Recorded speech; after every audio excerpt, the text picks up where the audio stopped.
And welcome, I'm Lydia Serrani to the second hour of The Count. We're continuing to count down the major stories of the week and bringing you the numbers behind the stories that matter. Time now for story number 5 on our countdown.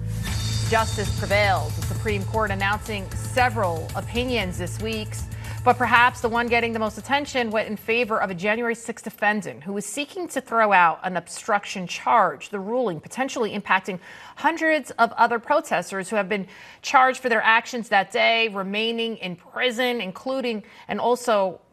Let's bring in our guest joining us now. Ron Chapman is a federal defense attorney. Thank you guys so much for joining us. What's interesting is Justice Ketanji Brown Jackson.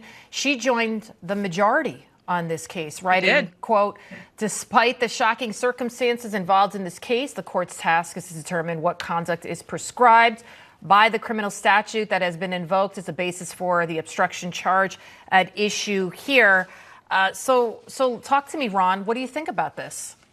Must have been tough for Justice Jackson, but she does come from a pretty defense-friendly environment, and I'm glad she decided to uphold the Constitution and textualism. That's very important. But here's the issue that I have with this prosecution as a whole. Jack Smith absolutely knew that this was a stretch of the statute and was going to be overturned. In fact, the proof here is that the plea agreements related to this specific charge had baked in clauses that said, if this is later overturned, we get to prosecute you for other things. That tells us that adding this charge on top of it was used as an overcharging tactic to try to get a lot of these people to plead guilty when they otherwise wouldn't have. That's very, very concerning, and I'm glad that justices, at least 6 of them, banded together to stop this.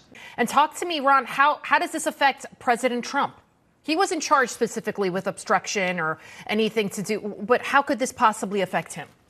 Well, he was. So there's going to be an impact on that. But I think, as was raised during oral argument, the election certificates issue is going to be raised as arguably the document that Justice Roberts would be looking for to sort of put something behind that obstruction there. But the reality is Trump was charged with 2 other charges. When we look at those 2 other charges, conspiracy against rights, those are just as fictitious as this charge. I think the immunity decision that is going to come out on Monday is going to make this conversation largely irrelevant. Trump will get immunity for official acts. We'll just have to determine what is considered an official act. That's going to be difficult and require remand. But, given the debate performance that I saw, by the time this thing gets remanded, I expect that Trump will have enough electoral votes to be in office, and we really won't see much more from Jack Smith's prosecution.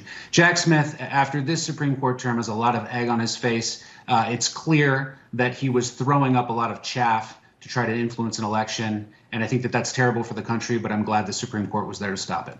Hey, Ron Chapman, thank you both so much for joining us this evening. Thank you.